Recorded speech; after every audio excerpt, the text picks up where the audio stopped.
విద్యార్థులకు విద్యాభ్యాసం చెప్పబడింది పాఠశాలలో క్లాసులు చెప్పడం, వాటికి క్రమశిక్షణ పెంచడము, పై తరగతులకు పంపించడం అనేది విద్యాభ్యాసంలో స్కూల్ యొక్క టీచర్లు చేసే పని.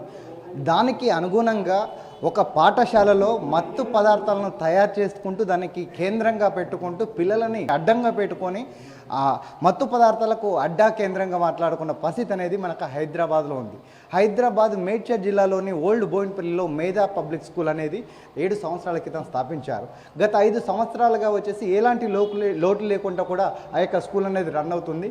గత 2 సంవత్సరాల క్రితం సరైన స్ట్రెంత్ లేకపోవడంతో దానికి సంబంధించిన మేనేజ్మెంటు స్కూల్ని విక్రయించింది.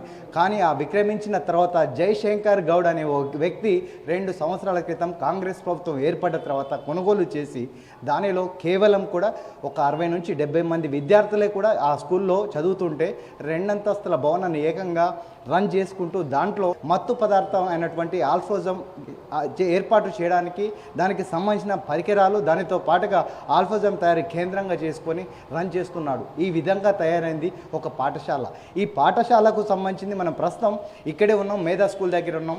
దీనికి సంబంధించినటువంటి ఓల్డ్ ఈ బంగ్లాలో దీనిని అంటే ఈ యొక్క ఏదైతే ఉందో దీని లోపల వచ్చేసి మొత్తం 6 గదులలో 6 గదులలో లోపల 2 గదులు ఉంటాయి. ఒక గదిని చూసుకున్నట్లయితే ఆ గది లోపల వచ్చేసి ఆల్ఫోజలం తయారీకి సంబంధించిన పరికరాలు ఉంటాయి. దాంతో పాటుగా దానికి సంబంధించిన స్టోర్ రూమ్, దాంతో పాటుగా జయశంకర్కి సంబంధించింది ఉంటుంది.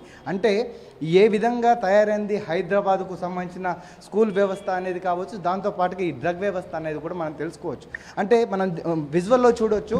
దీనిని G+2లో వచ్చేసి అంటే ఏదైతే ఉందో మొత్తం ఈ యొక్క స్కూల్ అనేది ఒక పడ్డ బంగ్లాలాగా, బూత్ బంగ్లాలాగా ఉన్న ఈ యొక్క దాంట్లో పిల్లలకు ఒక అంటే ఏదైతే ఈ రూమ్స్ ఉన్నాయో ఆ రూమ్స్ కావచ్చు, దానికి సంబంధించిన వసతులు కావచ్చు, దానికి సంబంధించిన ఎక్విప్మెంట్ కావచ్చు, ఇవన్నీ ఉన్నట్లయితే ఆ స్కూల్కు సంబంధించిన స్ట్రెంత్ ఎంతమంది ఉన్నట్లయితే దానికి పర్మిషన్లు ఇస్తారు అనేది తెలుసుకొని వాళ్ళకి వాళ్ళకి పర్మిషన్లు ఇచ్చేసి కూడా రన్ చేయాలి, లేకపోతే క్యాన్సిల్ చేయాలి. కానీ గత 2 సంవత్సరాలుగా ఈ విద్యాశాఖ పైన ఒక నిఘా లేకపోవడం వల్ల ఇవన్నది అంటే విద్యాభ్యాసంతో పాటుగా ఇలాంటి మత్తు పదార్థాలకు అడ్డాగా తయారైంది.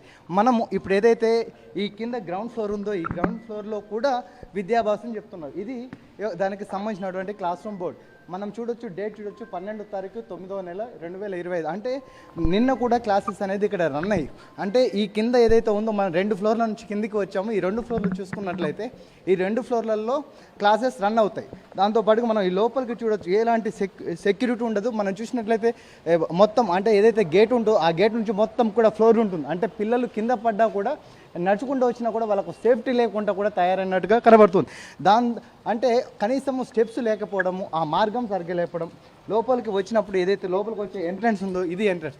ఈ ఎంట్రన్స్ నుంచి కూడా పిల్లలందరూ కూడా క్లాస్లోకి వస్తారు. అంటే ఈ లోపలికి వచ్చిన పిల్లలు ఎవరైతే ఉన్నారో వీళ్ళకి అంటే ఈ క్లాస్ రూమ్ ఉంచుకొని ఈ క్లాస్ రూమ్లలో క్లాసులు స్టార్ట్ అవుతాయి. పైన వచ్చేసి దీనికి సంబంధించిన ఎక్విప్మెంట్ ఏదైతే ఉందో ఈ ఎక్విప్మెంట్ ద్వారా మొత్తము కూడా పైన ఆల్ఫోజలం తయారవుతుంది. కింద మాత్రం క్లాసులు ఉన్నాయి. ఈ క్లాస్ రూమ్లలో కేవలం 70 మంది స్టూడెంట్సే.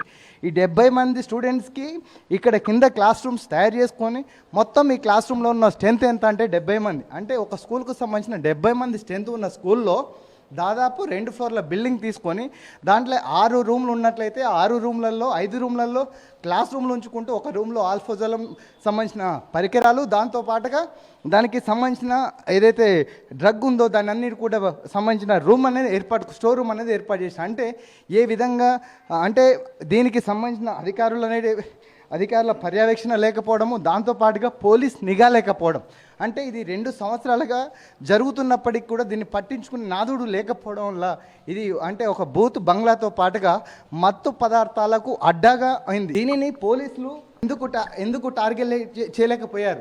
ఇది మనం చూసుకున్నట్లయితే ఇప్పటికీ దీనికి సంబంధించినటువంటి డ్రగ్ ఏదైతే ఉందో దీంట్లో 3 కేజీల పైచీలకు వచ్చేసి ఆల్ఫోజలం అనేది దొరికింది. దాంతోపాటుగా రా మెటీరియల్ 4 కేజీల వరకు అంటే దాదాపు 7 కేజీల వరకు కూడా ఆల్ఫోజలం దొరికింది. దీనిని ఈ ఆల్ఫోజలం ఇక్కడి నుంచి వచ్చేసి వివిధ రాష్ట్రాలకు పంపిస్తున్నారా, లేకపోతే ఇతనికి గౌడ్ అనే ఏదైతే ఉందో జయశంకర్ గౌడ్కు సంబంధించినటువంటి కళ్ళు కాంపౌండ్ కూడా ఉంది. ఇదే కళ్ళు కాంపౌండ్లో కూడా ఈ ఆల్ఫోజలం కూడా అక్కడికి తీసుకెళ్తున్నారని కూడా స్థానికులు చెప్పే పరిస్థితి ఉంది. అంటే ఈ యొక్క మత్తు పదార్థాన్ని పెట్టేసి ఇప్పటికే మనం కూకట్పల్లిలో చూసుకున్నట్లయితే ఈ ఆల్ఫోజలాన్ని కలపడం వల్ల, అధిక మొత్తంలో కలపడం వల్ల గతంలో 12 మంది కూడా మృత్యువాత పడ్డ విషయం తెలిసింది. అంటే ఈ విధంగా ఎంతమంది కూడా దీనికి అలవాటు పడి బానిసలు అవుతున్నారు.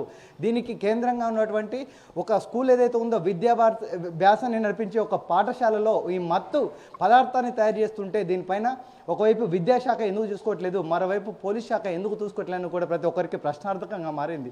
ఈ విజయశంకర్ ఏదైతే ఉన్నాడో జయప్రకాష్ గౌడ్ అనే వ్యక్తి ఇది 2 సంవత్సరాలుగా దీన్ని ఒక కేంద్రంగా మార్చుకుంటూ కూడా చాలామంది ప్రాణాలకు కూడా ఇతడు బాధ్యుడు అనేది కూడా స్థానిక ప్రజలు చెప్తున్నారు. కాకపోతే ఇతని అంటే ఏ రాష్ట్రాలకు పంపిస్తున్నాడు, ఏ కేంద్రాలను టార్గెట్ చేస్తాననేది కూడా ఇప్పటికే ఈగల్ టీం కావచ్చు, టాస్క్ ఫోర్స్ పోలీసు కావచ్చు, స్థానిక పోలీసులు కూడా విచారించిన పరిస్థితి కలుస్తుంది. అసలు ఏం జరగబోతుంది, అసలు నుంచి ఏమైనా కీలకమైన ఆధారాలు వస్తున్నాయో కూడా మనం వేచి చూడాల్సిన పరిస్థితి కనబడుతుంది. కెమెరామెన్ సైదుల్తో రంజిత్, టీ న్యూస్, హైదరాబాద్.